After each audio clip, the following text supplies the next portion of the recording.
अस्सलाम वालेकुम स्टूडेंट्स, अल्लाह ताला की बरकत नाम से शुरू जो बहुत मेहरबान नहायत रहम करने वाला है।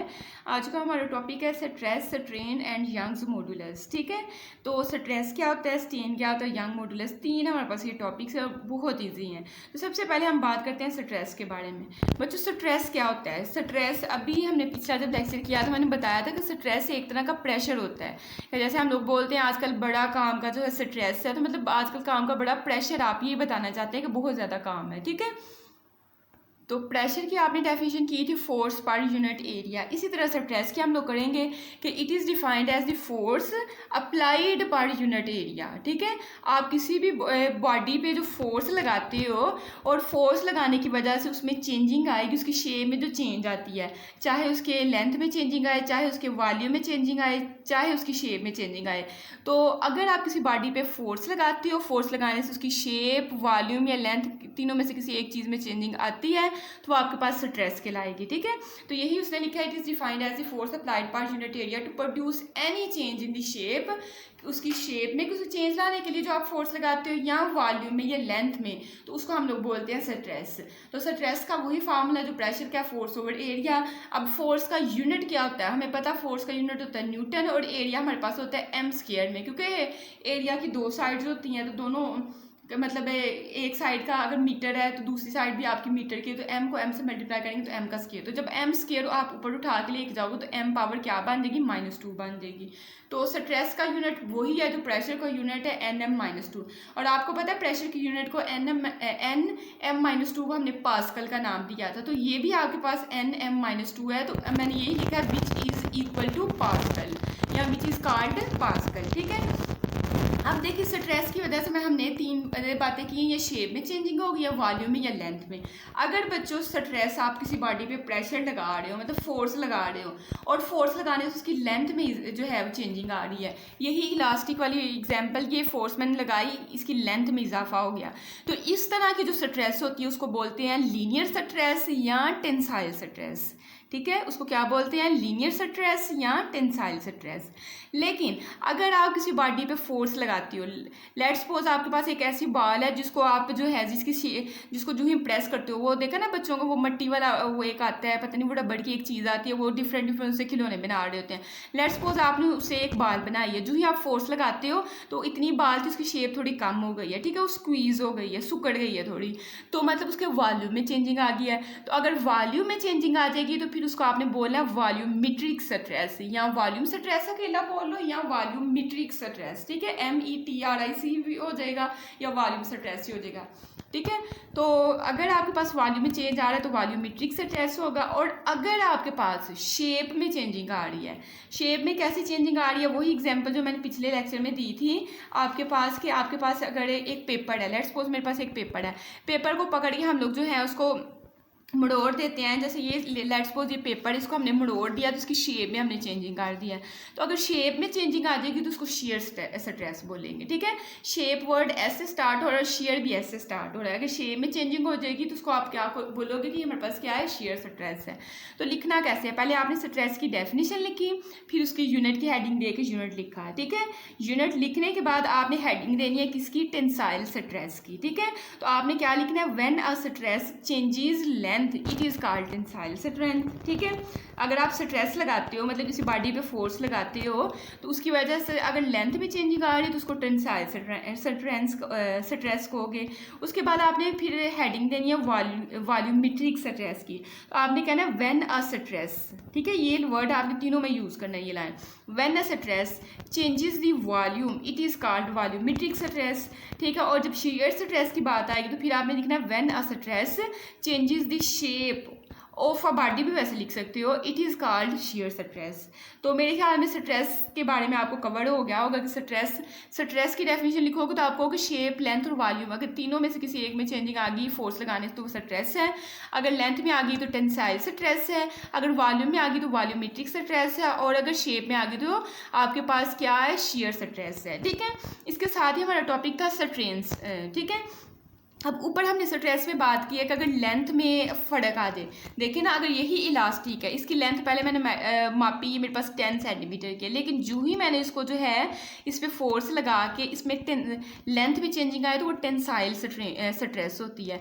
तो टेंसाइल स्ट्रेस जो ही मैंने मतलब इस पर स्ट्रेस लगाई, इसकी लेंथ में जो इजाफा हुआ है वो इजाफा कितना हुआ है, पहले 10 सेंटीमीटर थी, अब मापते हैं हो सकता है 14 सेंटीमीटर। वो जो इजाफा है ना, उसकी जो पैमाइश है उसको हम लोग बोलते हैं स्ट्रेन। तो कहते हैं strain is a measure of the deformation. Deformation क्या है? डिफॉर्मेशन हमने पिछले लेक्चर में पढ़ा था कि आपके पास शेप में जो चेंजिंग आती है, चाहे वो लंबाई में हो, चाहे वो वॉल्यूम में हो, चाहे वो शेप में हो। तो कहते हैं स्ट्रेन क्या है? Measure of the deformation of a solid when stress is applied. जो ही आप स्ट्रेस लगाते हो तो देखते हो कितनी चेंजिंग आई है, उसकी जो मेजरमेंट होती है उसको हम बोलते हैं स्ट्रेन। ठीक है, तो स्ट्रेन कहते हैं, स्ट्रेन की एक और डेफिनेशन लिख रहा है, ये स्ट्रेन की जो यहाँ से डेफिनेशन लिख रहा है ना, वो असल में आपके पास टेंसाइल स्ट्रेन या लीनियर स्ट्रेन की डेफिनेशन है। तो कहते हैं यहाँ आपने लिखना से स्टार्ट करना है कि tensile strain is defined as the fractional change in length. देखिए आपके पास जैसे मैंने ऊपर कहा ना कि आपके पास लेंथ में चेंजिंग होगी तो उसको टेंसाइल स्ट्रेस कहोगे। तो टेंसाइल स्ट्रेन की जब करोगे ना तो आपने यही लिखना है कि फ्रैक्शनल चेंज इन लेंथ या fractional change in length is called tensile strain. और अगर हम लोग वॉल्यूम में चेंजिंग आएगी, जैसे यहाँ टेंसाइल स्ट्रेस की है, अब वॉल्यूमेट्रिक स्ट्रेस की करनी है की थी तो हमने कहा था वॉल्यूम में चेंज है। अब स्ट्रेस की जगह आपने स्ट्रेन, मतलब वॉल्यूमेट्रिक स्ट्रेन क्या है? अगर तो आपने कहना है the fractional change in volume is called volumetric stress. और अगर आपके पास शेयर मतलब शेप में चेंजिंग आ जाए तो आपने कहना है the fractional change in volume is called the fractional change in shape is called shear stress. तो तीनों डेफिनेशंस आपने यहाँ से बनानी है। मैं लहदा आपको समझा देती हूँ किस तरह से लिखनी है और बोल देती हूँ, उसी हिसाब से कर लीजिएगा। स्ट्रेन की आपने डेफिनेशन यहाँ से लेके यहाँ तक लिख ली, ठीक है। और उसके बाद आपने लिखा टेंसाइल स्ट्रेन की हेडिंग दी, तो आपने कहा strain is defined as tensile strain is defined as the fractional change in length when, आगे आपने लिखना है when tensile stress is applied. ठीक है, ये कुछ भी नहीं आपने लिखना, आपने बस इसके आगे लिख लें व्हेन जो है when tensile stress is applied is called tensile strain. ठीक है, और उसमें फिर आपने फार्मूला लिखना है, फार्मूले में लिखना है लेंथ में चेंजिंग आ रही है, change in length divided by original length. तो अब इसके यूनिट की भी बात कर लेते हैं इधर ही स्ट्रेन के। अब देखिए चेंज इन लेंथ, मतलब ऊपर भी लेंथ है, लेंथ हमेशा हम मीटर में लेते हैं, ओरिजिनल लेंथ नीचे भी लेंथ है, तो दोनों मतलब ऊपर भी और नीचे भी मीटर में है दोनों, तो इनको कैंसिल करेंगे तो आपके पास 1 आना है, मतलब इसका कोई यूनिट नहीं होता है। जैसे देखिए ना हमने किया था L is equal to R theta, math में पढ़ा था, तो हमने थीटा की जब वैल्यू निकाली थी तो हमने कहा था आर इस साइड पे मल्टीप्लाई और L के नीचे आके क्या हो जाएगा, डिवाइड हो जाएगा। L भी लेंथ है, आर रेडियस जो है वो भी मीटर में, मतलब दोनों ही लेंथ्स हैं एक तरह की, दोनों मीटर में थी, तो हमने कहा था थीटा का कोई डिमेंशन होती नहीं, कोई यूनिट होता ही नहीं है। तो इसी तरह टेंसाइल स्ट्रेन का भी कोई यूनिट नहीं होता है। ठीक है, तो यही लिख रहा है since strain is the ratio of lengths, दो लेंथ की ये रेशियो है, इसलिए ये क्या है, डिमेंशन लेस है और इसका कोई यूनिट नहीं है। ठीक है, ये आपने टेंसाइल स्ट्रेन की डेफिनेशन लिख ली। अब आपने लिखनी है वॉल्यूमेट्रिक स्ट्रेन की, तो आपने कहना है volumetric strain is defined as the fractional change in volume when, volume में चेंज आएगा लेकिन कब, जब आपके पास when volumetric stress is applied, इसी तरह लिख लें आगे। ठीक है, when volumetric stress is applied is called volumetric strain. अब इसका फार्मूला लिखेंगे तो del V over V naught आप लिख देंगे। ठीक है, ओरिजिनल लेंथ के साथ ना एल के साथ छोटा सा आपने नॉट लगाना है, इसी तरह वॉल्यूम के साथ छोटा सा आपने नॉट लगाना है। फिर बात हमारे पास आएगी शेयर स्ट्रेस की, तो आपने कहना है shear stress is defined as the fractional change in shape, लेकिन शेप में कब आपके पास चेंज आएगा, कौन सी आप उस पर फोर्स लगा रहे होगे, when share stress is applied. ठीक है, जब शेयर स्ट्रेस लगेगा और आपके पास शेप में चेंजिंग आएगी तो उस तरह की जो आपके पास स्ट्रेन है उसको बोलेंगे शेयर स्ट्रेन। ठीक है, अब इसकी एग्जांपल देखें, जो आपके पास ना वॉल्यूमेट्रिक एक आपके पास क्यूब है, उन्होंने फोर्स लगाई तो देखिए अंदर एक छोटा सा क्यूब बनाया, मतलब पहले उसकी लंबाई चौड़ाई ऊंचाई ज़्यादा थी, अब अंदर उन्होंने छोटा सा, आपकी बुक के अंदर ये डॉट डॉट के जरिए आपको एक नज़र आ रहा है, तो मतलब उसका वॉल्यूम कम हो गया। तो ये वॉल्यूमेट्रिक में आप जो है ये आप बना सकते हो शेप। उसके बाद शेयर स्ट्रेस में आपके पास एक ब्लॉक है, हमने इस साइड पे ना यहाँ एक फोर्स लगाई इस कॉर्नर पे, ज़ाहिर इस तरह का एक ब्लॉक है, जो ही आप इस कॉर्नर पे फोर्स लगाओगे तो ये थोड़ा घूम नहीं जाएगा, इस तरह की उसकी शेप हो जानी है। तो देखें इसमें कुछ ओरिजिनल पहले ब्लॉक जो है इस तरह स्ट्रेट था, ये वाला इसका सिरा जो था स्ट्रेट था, लेकिन जो ही आपने एक सिरे पे फोर्स लगाई है तो थोड़ा सा आगे को बेंड हो गया, मतलब कुछ ना कुछ इसने एंगल थीटा बनाया हुआ है। तो इस हॉरिजेंटली, ये देखें ना, इसको बोलते हैं हॉरिजेंटली और इसको बोलते हैं वर्टिकल। वर्टिकल में उसकी लेंथ को वाई का नाम दे लें और हॉरिजेंटली उसकी लेंथ एक्स होती है, लेकिन एक्स में थोड़ा सा चेंज आ गया, उसको डेल एक्स का नाम दे दिया। शेयर स्ट्रेस को जब आपने इसका फार्मूला लिखना है ना, तो वो जैसे हमें पता है कि जो चेंज आया है हमारे पास, देखें ना, change in length divide by original length. Original इसकी लेंथ थी वाई और उसमें चेंजिंग थोड़ी सी जो है ये प्रोड्यूस हो गई हुई है, उसको आप टैन थीटा से निकालते हो। अब ये टैन थीटा जो है हमें पता है टैन थीटा होता है टू परपेंडिकुलर ओवर बेस होता है, ठीक है। अब परपेंडिकुलर किस चीज़ को बोलते हैं? थीटा। ये थीटा बन है, थीटा के सामने वाली साइड परपेंडिकुलर होती है और जहाँ 90 डिग्री का भी आपका एंगल बन जाए और थीटा भी हो जाए, वो बेस होती है। तो बेस आपके पास ये है, तो टैन थीटा परपेंडिकुलर में डेल एक्स आ जाएगा ऊपर और बेस में आपके पास क्या आ जाएगा? वाई आ जाएगा। तो tan theta is equal to del X over Y. अच्छा, जब थीटा की वैल्यू बहुत छोटी होती है, अक्सर तो होता है थीटा आपके पास 90 है, 100 है, 200 है, 300 है, वो तो बड़ी वैल्यूज, लेकिन थीटा की वैल्यू बहुत ही स्मॉल हो, थीटा आपके पास 2 डिग्री हो, ये मतलब बहुत स्मॉल सा अगर आपके पास फ़र्क आया हो तो थीटा को फिर हम चेंज कर देते हैं। किसके साथ चेंज करते हैं? गैमा के साथ, ठीक है। For small value of angle theta measured in radian, जब रेडियन में थीटा की वैल्यू बहुत छोटी होती है तो टैन थीटा जो होता है तकरीबन थीटा के बराबर होता है, ठीक है, थीटा। और थीटा को हम लोग जो है थीटा का ना लिखना चाहिए, जिसको गैमा भी लिख सकते हैं।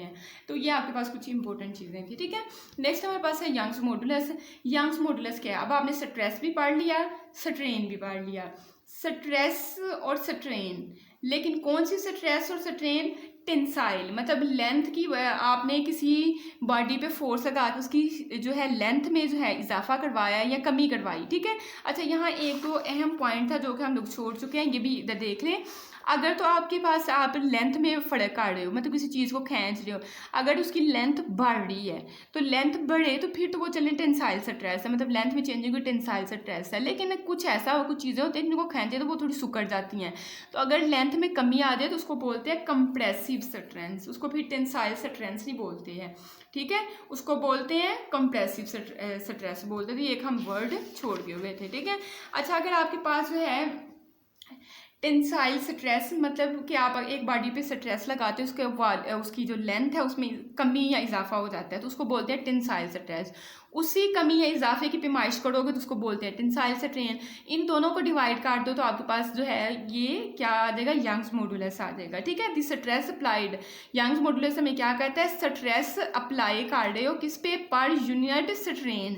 स्ट्रेस जो है आप स्ट्रेन पे अप्लाई कर रहे हो उसको हम लोग यंग्स मॉडुलस कहते हैं। टेंसाइल स्ट्रेस का फार्मूला होता है फोर्स ओवर एरिया, और टेंसाइल स्ट्रेन मतलब टेंसाइल है तो उसका मतलब लेंथ में चेंजिंग आएगी तो del L over L naught होता है, ठीक है। अब अगर इसका यूनिट आपने निकालना है तो देखें हमने पढ़ा था इसका तो कोई यूनिट नहीं होता क्योंकि ये लेंथ सेम आपके पास ही कैंसिल हो जाता है। तो एफ ओवर ए मतलब ऊपर स्ट्रेस बात जानी है, स्ट्रेस का हमने पढ़ा हुआ है, मतलब फोर्स हमारे न्यूटन में होती है और एरिया मीटर स्केल में होता है, मीटर स्केल के ऊपर लेके जाओगे तो m-2 बन जाएगा। तो इसका यूनिट यंग्स मॉडुलस का भी वही यूनिट है जो हमारे पास स्ट्रेस का यूनिट होता है, ठीक है। यहाँ आपने ये टेबल याद करना है। देखें इलास्टिक कांस्टेंट आपके पास क्या है बच्चों? देखें एक मैंने रबर को थोड़ा सा खींचा है, अब अगर मैं फोर्स को बढ़ाती हूँ तो इसका मतलब है कि मेरे पास जो है यंग्स मॉडुलस फोर्स को जब मैं अप्लाई कर रही हूँ तो मतलब लेंथ भी उतनी ही बड़ी है, फिर मैं थोड़ा सा फोर्स और ज़्यादा लगाई तो उतनी ही, मतलब एक कांस्टेंट रेशो के साथ मैं जो है एक्सटर्नल फोर्स बढ़ा रही हूँ उसी हिसाब से लेंथ उतनी ही बढ़ती जा रही है, फिर एक्सटर्नल फोर्स बढ़ा रही हूँ फिर लेंथ बढ़ती जा रही है। तो इसको बोलते हैं इलास्टिक कांस्टेंट, एक रेशो के साथ चीज़ें हमारी जो हैं वो बढ़ रही हैं। तो यहाँ आपके पास सबसे पहले यंग्स मॉडुलस, हमें पता है यंग्स मॉडुलस अगर लेंथ में चेंजिंग आए, लेंथ में अगर चेंजिंग आ रही है उसके स्ट्रेस को स्ट्रेन के साथ डिवाइड करें तो यंग्स मॉडुलस बन जाता है। बल्क मॉडुलस आपके पास होता है अगर वॉल्यूम में चेंजिंग आ रही है और वॉल्यूमेट्रिक स्ट्रेस को वॉल्यूमेट्रिक स्ट्रेन के साथ डिवाइड कर दो तो वो आपका बल्क मॉडुलस बन जाता है।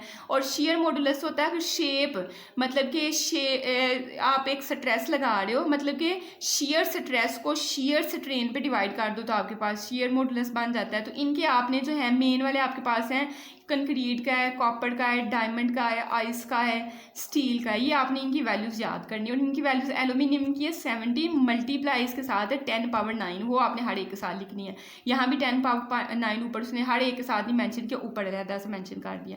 तो ये आपको छोटा सा टॉपिक था, आई होप कि आपको समझ आई होगी। समझ आई है तो थम्स अप, वीडियो को लाइक करें, चैनल को सब्सक्राइब करें। Thanks for watching this video. अल्लाह हाफिज़।